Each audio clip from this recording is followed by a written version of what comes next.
In August of 2020, a collection of thunderstorms packing hurricane-force winds leveled large portions of landscape across 8 Midwestern states. The widespread event set a record for the nation's most expensive thunderstorm, causing more than $12 billion in damage. Weather forecasters labeled the powerful storm a derecho. What is so distinct about that storm is, frankly, the length of time that it was on the ground. I mean, you're talking from South Dakota to Ohio. You're talking about a swath across the center part of Iowa, basically the center third of Iowa, from river to river, saw damage of some kind. Not all of it severe, but some damage. And then the intensity of the storm itself, the winds, and then how long those winds were present. Those are things that make this really an unprecedented event.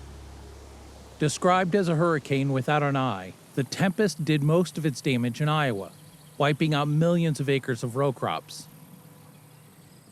According to the Iowa Department of Agriculture, the derecho inflicted damage in more than 60 counties, with 36 experiencing massive levels of destruction. In all, nearly 1/4 of the corn and soybean crops were damaged or destroyed. The damage was so significant on some of these farms, and you're looking at a crop that was damaged. Where do you even start to start to clean up and rebuild? And people just told me, well, we just got after it. And people helped, and neighbors came, and family came, and those are some things that really stick with me. And yet knowing that there was a pretty major effort that was still ahead of them to try to recover. And then, of course, as the days went on, then people really started to look at that crop that was in the field and say, what are we going to do? What do we have here? And will we have to go harvest? What's that going to look like? And I also remember visiting with farmers who had then gone about harvesting or attempting to harvest those crops and going one direction at mile and a half, per hour in the combine, being really hard on equipment in that process, and just grinding through a harvest that just wouldn't end. It took forever.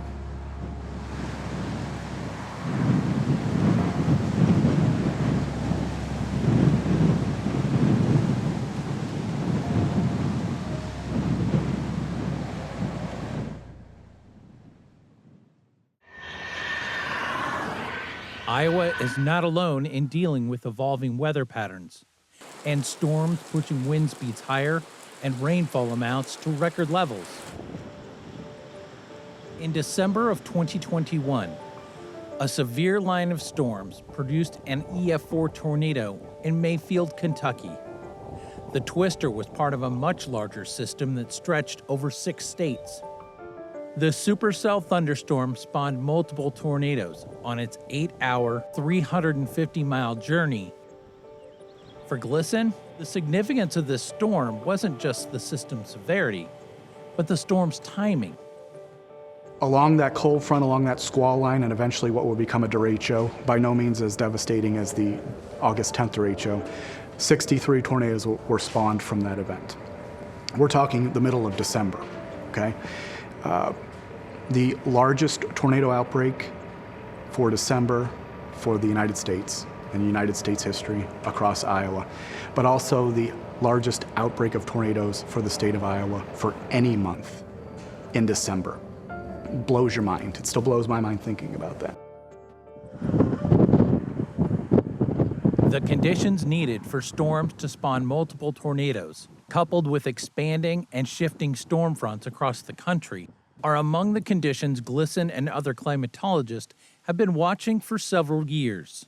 The general summary there is we're seeing more outbreaks of tornadoes as opposed to one-off tornadic events. We're also seeing some semblance of a shift from the classic tornado alley, which is in Nebraska, Oklahoma, down in Texas, and expands into parts of Iowa. It depends on what your definition of tornado alley is. We're seeing an increase in tornadoes in Dixie Alley, Kentucky, Tennessee, Alabama, Mississippi.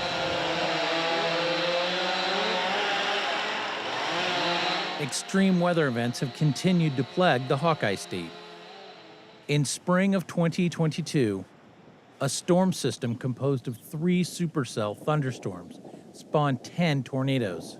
The most powerful twister, an EF4, touched the counties of Madison, Warren, Polk, and Jasper, packing 170-mile-per-hour winds as it made its 70-mile trek across the center of the state.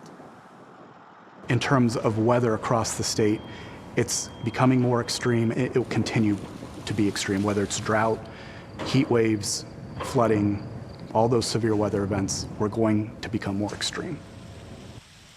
GLSEN believes that climate change is playing a role in the severe weather trend being experienced by Iowans over the past decade. How much climate change may have influenced the conditions that launched the 2020 derecho may not have a simple answer.